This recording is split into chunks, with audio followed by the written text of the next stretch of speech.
Perjuangan Hasto Kristianto menanggapi sejumlah isu mulai dari nama Sri Mulyani di Pilgub hingga pertemuan Ketum Gerindra Prabowo Subianto dan Ketum PDIP Megawati Soekarnoputri. Hasto menyampaikan bahwa Sri Mulyani sosok yang memiliki level nasional dan dunia. Hubungan antara Ibu Megawati Soekarnoputri dan Pak Prabowo adalah hubungan yang baik, saling menghormati dan juga memiliki kesejarahan yang panjang. Sehingga tentu saja ini menjadi suatu landasan yang baik jadi dalam membangun bangsa dan negara ke depan.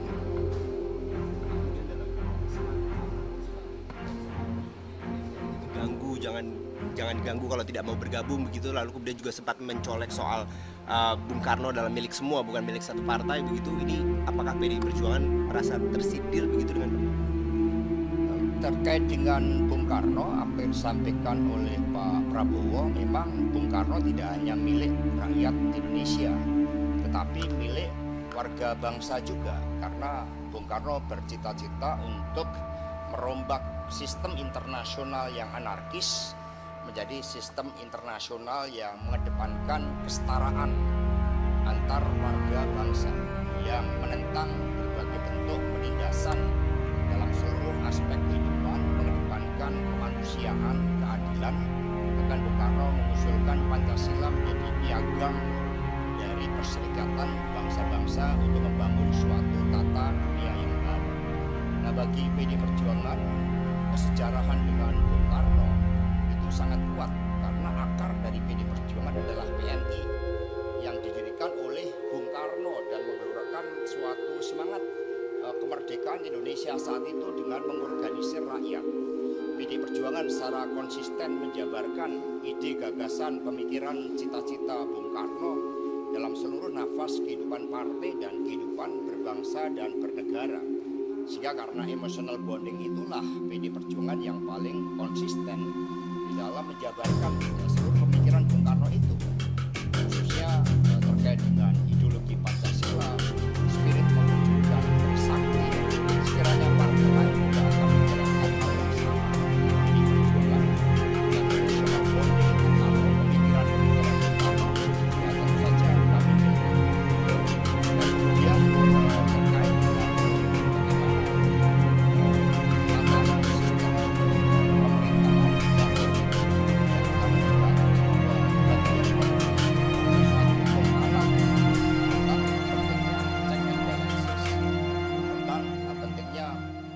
fungsi di dalam teori politik, ada yang berada dalam pemerintahan, ada yang berada di luar pemerintahan, ada yang menjalankan fungsi-fungsi penyeimbang, sehingga representasi dari rakyat itu betul-betul terwakili.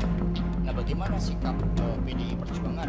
Kami belum memutuskan hal itu karena menyangkut hal yang sangat strategis. Kami mendengarkan bagaimana masukan anak ranting, PAC, DPC, masukan arus bawah, karena PDI Perjuangan adalah partai yang dibangun dari kekuatan arus bawah itu.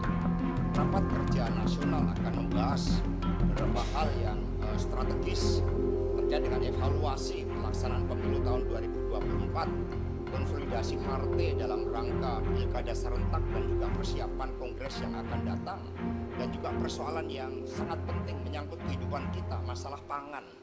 Karena terbukti pangan ini terus-menerus mengalami kenaikan, jangan sampai akibat global warming, akibat persoalan geopolitik, lalu Indonesia tidak terdepan di dalam mempelopori kedaulatan di bidang pangan itu. Sehingga masalah pangan juga merupakan hal yang sangat strategis untuk dibahas di dalam rapat kerja nasional.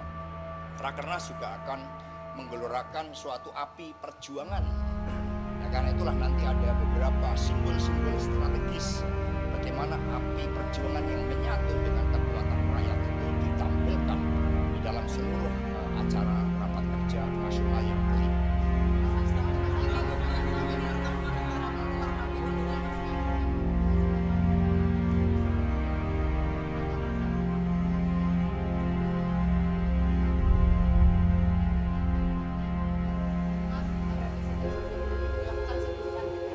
Suasana kebatinan ketika Undang-Undang Kementerian Negara itu dibahas, itu bagian dari suatu representasi bagaimana negara menjalankan suatu fungsi-fungsi dasar di dalam melindungi segenap bangsa seluruh tumpah darah Indonesia, memajukan kesejahteraan umum, mencerdaskan kehidupan bangsa, dan juga fungsi yang sangat penting di dalam tata pergaulan dunia.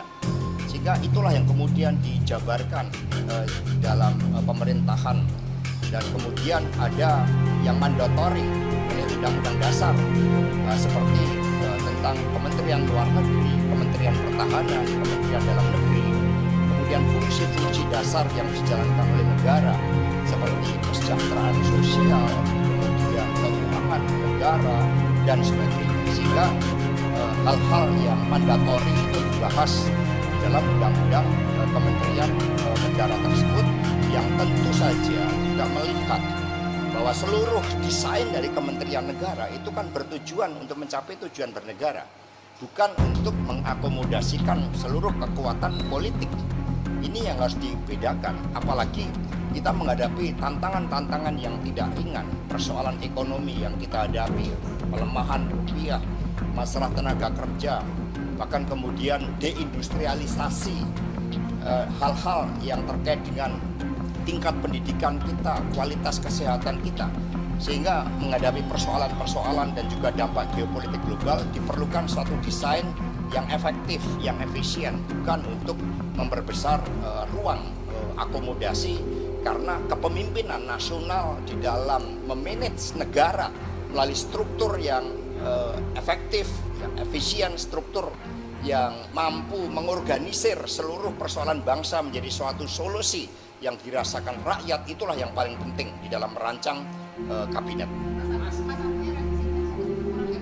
Ya, dalam pandangan PD Perjuangan, kami percaya bahwa dengan undang-undang kementerian negara yang ada sebenarnya masih visioner untuk mampu menjawab berbagai tantangan kehidupan bangsa dan negara saat ini. Tetapi ya tentu saja setiap presiden punya kebijakan tersendiri. Zaman Ibu Megawati Soekarno Putri antara Kementerian Perdagangan dan Perindustrian dijadikan satu.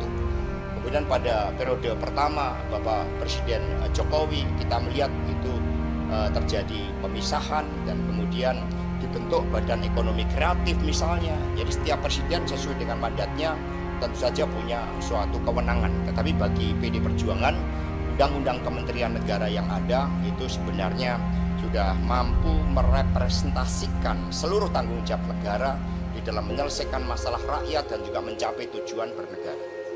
Apakah pertemuan Bu Mega dan Pak Prabowo yang terlaksana itu ada sinyal bahwa ada komunikasi yang mandek, dan itu kan dibahasnya sudah lama ya, sebelum Lebaran bahkan wacana itu muncul, dan apakah faktor Pak Presiden yang menjadi penghalang bahwa tidak ada video? Ya, dalam momentum yang tepat ya, setelah agenda-agenda partai dijalankan, pertemuan akan dapat dijalankan. Dan kita kan punya agenda-agenda nasional di mana para pemimpin bisa bertemu bersama. Misalnya ada spirit 17 Agustus dan sebagainya. Nah, tentu saja komunikasi selama ini dengan Partai Gerindra misalnya itu dapat berjalan dengan baik. Dalam pelaksanaan pilkada misalnya kami berkomunikasi dengan Gerindra, dengan Partai Golkar, dengan Partai Amanat Nasional, dengan PKB, dan hampir seluruh partai kami melakukan komunikasi politik tidak ada batas. Jadi apa yang terjadi di dalam dinamika politik di tingkat nasional itu juga diwarnai oleh apa yang terjadi di daerah, di mana hampir seluruh partai saat ini berkonsentrasi pada pelaksanaan pilkada serentak itu.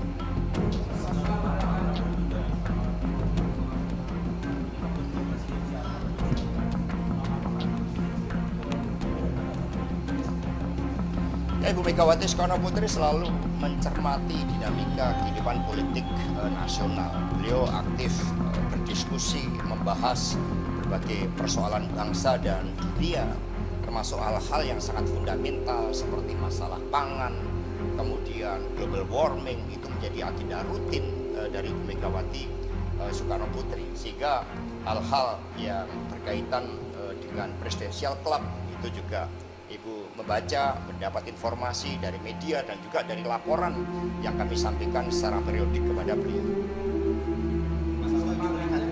kemudian kemarin setelah sindiran Pak Prabowo di Rakornas PAN, lalu kemudian sikap dari PDIP termasuk yang tadi soal kementerian ini mungkin tidak sejalan dengan pemerintahan yang baru, apakah terbuka kemungkinan untuk nantinya dalam Rakornas di akhir bulan ini PDIP akan mengambil jalur oposisi karena banyak membaca demikian? Nah, kami luruskan bahwa di dalam sistem pemerintahan negara kita, sistem presidensial, ini memang yang dikenal adalah partai yang berada di dalam pemerintahan, partai yang berada di luar pemerintahan, dan juga ada kekuatan penyeimbang. Menyangkut hal-hal yang strategis, tentu saja PD Perjuangan akan melakukan kalkulasi secara mendalam. Tapi komitmen bagi PD Perjuangan adalah bagaimana berbagai persoalan-persoalan rakyat saat ini secepatnya dapat diatasi bersama-sama, dan PD Perjuangan bisa menggunakan seluruh instrumen dari 3 pilar partai yang bekerja di tingkat nasional, provinsi, dan kabupaten kota. Jangan lupa kami masih memiliki menteri-menteri yang berada di kabinet saat ini karena mengawal prinsip-prinsip pemerintahan yang dikedepankan oleh PDI Perjuangan. Dan kemudian sekali lagi Rakernas akan membahas hal-hal yang sangat strategis. Apakah sikap PD Perjuangan terkait dengan berada dalam pemerintahan atau di luar pemerintahan, nanti kita akan mencermati dan juga termasuk pembahasan di dalam Rakernas, karena nanti ada komisi sikap politik yang akan membahas setelah mendengarkan masukan-masukan dari DPD partai, dan setelah kami akan kalkulasikan sikap politik termasuk bagaimana pemerintahan ke depan harus disikapi oleh PD Perjuangan.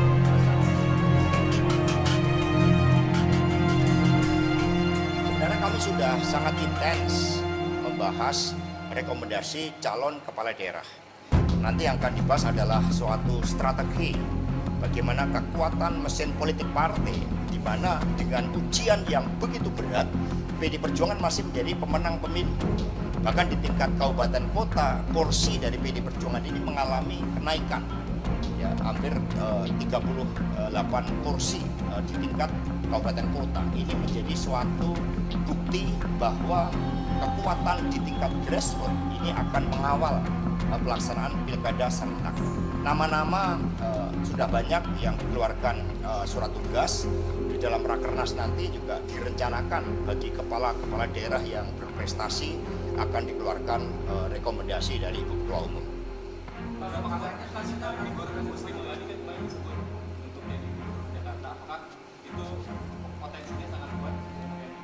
Bu Sri Mulyani levelnya kan nasional dan dunia. Dia menjadi Menteri Keuangan terbaik dan kami sangat bangga. Pengalaman-pengalaman Ibu Sri Mulyani tentu saja juga harus menjadi bagian dari best practices yang kami pelajari untuk diterapkan sebagai bagian dari kebijakan kepala daerah. Termasuk terkait dengan Pilgub Jakarta, ya nama-nama baru dijaring, ini sangat dinamis. Banyak nama yang muncul, sudah ada hampir sekitar 8 nama dan banyak nama-nama besar yang sudah ada di kantongnya Ibu Megawati Soekarno Putri. Nama itu apakah mayoritas adalah profesional atau dari kader? PD Perjuangan kan terus mengembangkan suatu kepemimpinan yang memiliki makna strategis di dalam melakukan suatu penyelesaian masalah rakyat, tetapi juga membangun masa depan. Karena kami partai yang memiliki sekolah partai, sehingga nama-nama yang masuk itu dipertimbangkan, dan di Jakarta PD Perjuangan harus bekerja sama dengan partai politik lain. Kami sudah membagi tugas, siapa yang berkomunikasi dengan Gerindra, siapa yang berkomunikasi dengan PAN, dengan Golkar, dan sebagainya.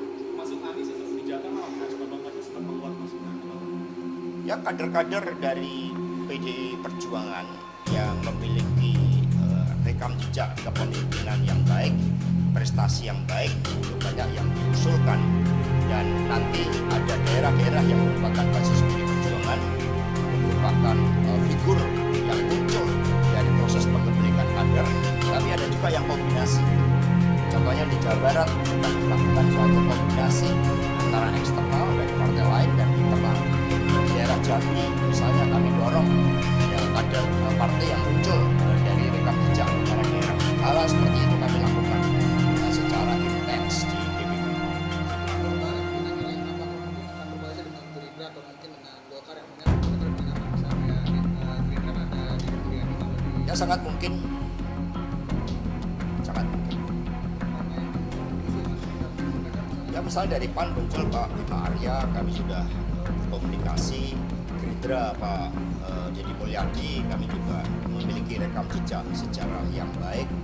Dengan Pak Ridwan Kamil, kami juga menjalin komunikasi yang baik. Jika dari nama-nama yang muncul, itu terus kami godok.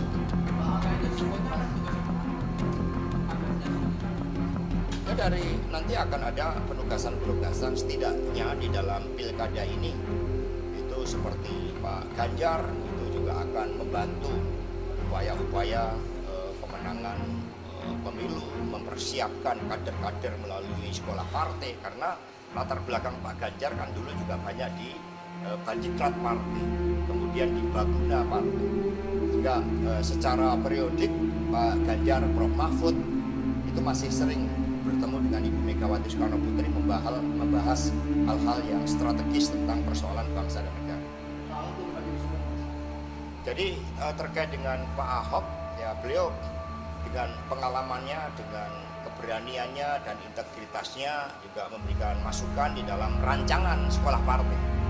Jadi saat ini kami sudah merancang sekolah partai untuk calon kepala daerah. Di situ kami juga melibatkan Pak Ahok, Ibu Risma, kemudian ada Pak Ganjar untuk merancang kurikulum agar best practices dari keberhasilan para kepala daerah PD Perjuangan bisa diterapkan ke yang lain. Surabaya misalnya itu paling cepat di dalam mengatasi stunting. Dan kemudian di Semarang misalnya itu city farming itu dikelola dengan baik. Itu semua dari kepala daerah yang nantinya akan ditampilkan di Rakernas. Jadi di Rakernas PD Perjuangan nanti ada laporan kepada rakyat berupa hal-hal apa yang sudah dilakukan oleh PD Perjuangan untuk rakyat, bangsa dan negara. Masuk Jawa Timur, kira-kira apakah PDIP akan bersama Kofifa atau akan membuat koalisi dengan Kofifa lebih condong dengan Mas Adi lagi? Ya Pak Said Abdullah selaku yang ditugaskan di Jawa Timur melakukan komunikasi yang intens dengan Kofifa.